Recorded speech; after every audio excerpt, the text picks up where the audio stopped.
तो स्टूडेंट अगर आप वीडियो पर आ ही गए हैं तो आज यहाँ पे आपको अलंकार जो है यह यहाँ पे याद हो जाने वाला है, क्योंकि आज हम इस वीडियो में बात करेंगे जादुई ट्रिक की, जो कि आपको यहाँ पे अलंकार जो है एकदम हमेशा के लिए याद करा देगा और इसे आप कभी भी भूल नहीं पाएंगे, ये गारंटी मैं देता हूँ। तो बस अगर आप वीडियो लास्ट तक देख लेते हैं तो आपको यहाँ पे अलंकार में कोई भी दिक्कत नहीं होगा और अलंकार जो है वो हमेशा बोर्ड एग्जाम में पूछा जाता है, एकदम हमेशा की बात है, ठीक है। और बहुत सारे स्टूडेंट यमक और श्लेष अलंकार में कंफ्यूजन में रहते हैं, भाई कैसे होगा क्या होगा, ठीक है।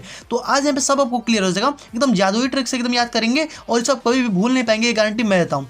तो बस आपको इस वीडियो को लास्ट तक देखना है, बस ये 5 मिनट की वीडियो है, अगर आप कंप्लीट देख लेते हैं ना तो आपको यहाँ पे अलंकार में कोई भी दिक्कत नहीं होगा, ये गारंटी मैं देता हूँ। चलिए फटाफट वीडियो को शुरू करते हैं। तो चलिए देखते हैं फटाफट से अलंकार को। तो देखिए अलंकार याद करने की सबसे आसान ट्रिक बताऊंगा, एकदम बस ध्यान से आप देखिएगा और समझिएगा, ओके। देखिए आपको केवल यहाँ पे सीक्वेंस भाई समझना है, ठीक है। सीक्वेंस क्या है भाई हमारा कि यहाँ पे सबसे पहले यहाँ पे अनुप्रास अलंकार होगा, ओके।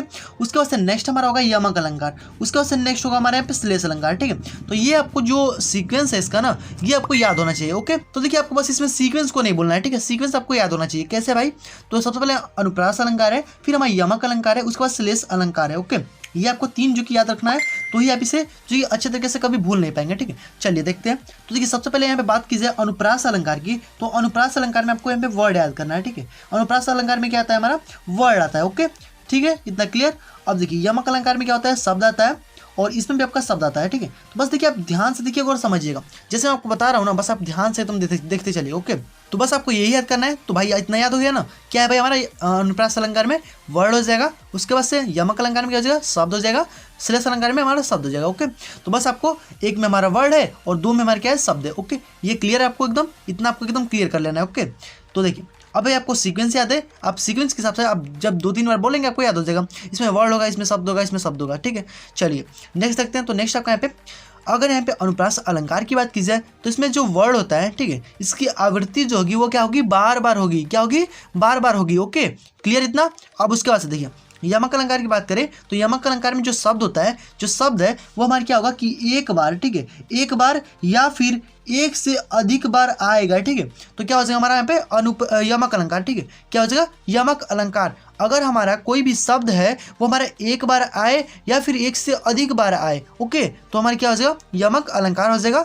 आई होप ये आपको क्लियर हो गया होगा। अब देखिए हमारे यहाँ पे श्लेष अलंकार बचता है, तो इसमें हमारा शब्द ही है, लेकिन क्या है कि इसमें एक या एक से अधिक बार था, इसमें हमारे क्या है, केवल और केवल एक बार, ठीक है, क्या है हमारा, केवल और केवल एक बार। तो बस आपको ये याद रखना है कि अगर हमारा अनुप्रास अलंकार होगा तो इसमें हमारा आवृत्ति जो होगी वर्ड की वो हमारी बार बार होगी। उसके बाद से यमक अलंकार जो होगा इसमें शब्द की आवृत्ति जो होगी वो हमारा एक बार या फिर हमारे यहाँ पे एक से अधिक बार आ सकता है, ओके। उसके बाद से देखिए उसके बाद हमारा श्लेष अलंकार तो हमारा एक बार जो कि केवल आएगा शब्द, ओके। तो बस देखिए बस आपको इस प्रकार से याद रखना है। और तो देखिए सीक्वेंस को आप इस प्रकार से भी याद रख सकते हैं, जैसे देखिए भाषा की सबसे छोटी क्या होती है, वर्ड होती है, वर्ड के बाद फिर हमारा शब्द बनता है ना, वर्डों से तो मिलकर शब्द बना हुआ है, ठीक है। तो इस प्रकार से सबसे पहले वर्ड आएगा, फिर शब्द आएगा, फिर शब्द आएगा, ओके, क्लियर। चलिए इसको लिख करके आपको हम दिखाते हैं कैसे आप आसानी से लिख सकते हैं। देखिए तो देखिए अभी से आप लिखेंगे कैसे भाई, बहुत ही आसान उदाहरण के साथ मैं आपको बताऊंगा, बस आप ध्यान से देखिएगा, ओके। देखिए क्या है हमारा, सबसे पहले अनुप्रास अलंकार की बात करते हैं।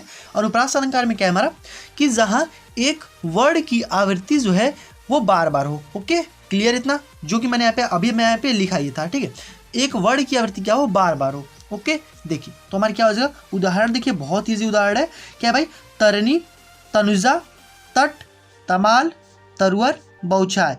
तो देखिए इस प्रकार से हमारा है। तो देखिए इसमें जो ये वर्ड है ये हमारा क्या है, तो, ठीक है, क्या हमारा ये वर्ड है, क्या है, वर्ड। तो ये हमारे वर्ड की आवृत्ति जो है वो हमारा बार बार हुआ है, इसका मतलब क्या हो जाएगा हमारा अनुप्रास अलंकार, एकदम क्लियर, ओके। अब देखिए उसके बाद से हम बात कर लेते हैं यमक अलंकार की। तो इसमें भाई क्या है हमारा, तो इसमें एक शब्द है, एक बार आएगा या फिर एक से अधिक बार भी आ सकता है, ओके। तो देखिए आपको बस सीक्वेंस याद रखना है, अनुप्रास के बाद यमक, यमक के बाद श्लेष, अनुप्रास यमक श्लेष, अनुप्रास यमक श्लेष, ओके, इस प्रकार से आप याद रखिएगा। उसके बाद से देखिए बस आप सीक्वेंस अगर भूल जाएंगे ना तो फिर आपके मतलब इसमें जो कि डाउट हो जाने लगता है यमक अलंकार में और श्लेष अलंकार में, तो आप जो कि सीक्वेंस को याद रखिएगा, ओके। उसके बाद से देखिए हमारे क्या है इसमें यमक में कि जहाँ एक शब्द एक बार या एक से अधिक बार आया हो लेकिन उसके अर्थ जो है वो अलग अलग हो, ठीक है, मतलब कि एक बार आया हो या फिर एक से अधिक बार आया हो, ठीक है, लेकिन उसके अर्थ क्या हो, अलग अलग हो, ओके। तो देखिए इसमें हमारे क्या है, उदाहरण देखिए सबसे इजी क्या है भाई, कनक, और इसमें भी कनक, मतलब कनक कनक ते 100 गुनी मादकता अधिकाय। कनक कनक ते 100 गुनी मादकता अधिकाय। इस प्रकार से आप याद रखिएगा, मतलब एक लाइन में है, आप याद कर सकते हैं इजीली। देखिए तो इसमें कनक कनक हमारा 2 बार आया हुआ है, तो देखिए शब्द है हमारा पूरा क्या है, कनक एक शब्द है, और इसमें भी हमारे जो कि बोला गया कि एक शब्द एक या एक से अधिक बार है, एक बार भी आ सकता है, एक से अधिक बार भी आ सकता है। ओके, तो ये हमारे कनक एक बार आ गया है, यहाँ पे 2 बार आया हुआ है, लेकिन इसके अर्थ जो है ना वो अलग अलग है। एक कनक का अर्थ होता है ना सोना, और एक कनक का अर्थ होता है धतूरा। ओके, ये आपको याद रखना है। एक कनक का अर्थ क्या है, सोना है, और एक कनक का अर्थ है धतूरा। ओके, तो ये आपको याद रखना है। ओके, नेक्स्ट देखिए, तो इस प्रकार से आप बहुत ईजी आप याद कर सकते हैं। नेक्स्ट है हमारा श्लेष अलंकार, तो इसको आप एकदम मतलब सीक्वेंस में याद रखिएगा। श्लेष अलंकार में हमारा क्या है कि जहाँ कोई शब्द एक बार आया हो, ठीक है, कोई भी शब्द क्या है एक बार आया हुआ है। ओके, लेकिन क्या है कि उसके अर्थ जो है वो अलग अलग है। इसमें भी हमारा वही बात था कि एक शब्द एक या एक से अधिक बार आया हो, लेकिन उसके अर्थ अलग अलग हो। इसमें हमारे वही है कि एक शब्द एक ही बार आया है, इसमें भी हमारा क्या है उसके लेकिन अर्थ है अलग अलग। ओके, बस आपको ये याद रखना है। तो देखिए इस प्रकार से हमारा ये भी है, तो क्या हो जाएगा हमारा इसमें उदाहरण देखिए बहुत ईजी। पानी गए न उबरे मोती मानस शून। देखिए अभी हमारा पूरा है जो कि दोहा नहीं है, ठीक, तो ये भी हमारा पूरा दोहा नहीं है, ठीक है। ये इस प्रकार से होता है कि रहीमन पानी राखिए बिन पानी सब सुन, पानी गए न उबरे मोती मानस शून। तो इसमें नीचे वाला क्यों मैंने लिया है, ठीक है, इतना भी आप लिख देंगे तो बहुत है। तो देखिए इसमें क्या है कि पानी का जो अर्थ है, ये जो पानी है इसका अगर बात की जाए मोती के संबंध में, तो मोती के संबंध में क्या है हमारा चमक है। ओके, और इसकी बात कर ली जाए पानी का मानुष के संबंध में, तो मानुष मतलब क्या होता है मनुष्य, इसका मतलब कि आत्मसम्मान, ठीक है। मानुष के संबंध में क्या है पानी का अर्थ आत्मसम्मान, और यहाँ पे चून दिया गया मतलब चूना। ओके, तो पानी के संबंध जो कि चून से अगर लेंगे तो हमारे यहाँ पे क्या हो जाएगा जल हो जाएगा। ओके, तो देखिए इसमें हमारे क्या है कि कोई भी शब्द एक ही बार आया है, लेकिन उसके अर्थ जो है वो अलग अलग है। इसका संबंध पानी के संबंध में मोती का देखेंगे तो चमक हो जाएगा, मानुष का देखेंगे तो आत्मविश्वास आत्मसम्मान हो जाएगा, और यहाँ पे चूने का देखेंगे तो हमारे जल हो जाएगा। ओके, तो आई होप आपको समझ में आ गया होगा यमक अलंकार, अनुप्रास अलंकार और श्लेष अलंकार। देखिए बस आपको सीक्वेंस याद रखना है, इस प्रकार से आप एकदम आसानी से याद कर सकते हैं। ठीक है, तो यही हमारा सीक्वेंस था, अनुप्रास, यमक और श्लेष। बस सीक्वेंस याद रखिए, आसानी से आप क्लियर कर लेंगे। ठीक है, तो बस आपको ये जो कि सबसे ज़्यादा महत्वपूर्ण है इसको आप जोर से पढ़ लीजिएगा। और देखिए और हमारे एक उत्प्रेक्षा अलंकार होता है, उसमें क्या होता है जानो जनो, मानो मनो, जनहु मनहु इत्यादि शब्द आए तो क्या हो जाएगा हमारा अनुप्रास अलंकार हो जाएगा। जैसे उदाहरण में देख लीजिए, देखिए सिर फट गया उसका वही, मानो अरुण रंग का घटा। ठीक है, इस प्रकार से आप यहाँ पे उसका भी जो कि उदाहरण लिख सकते हैं, बहुत ईजी है।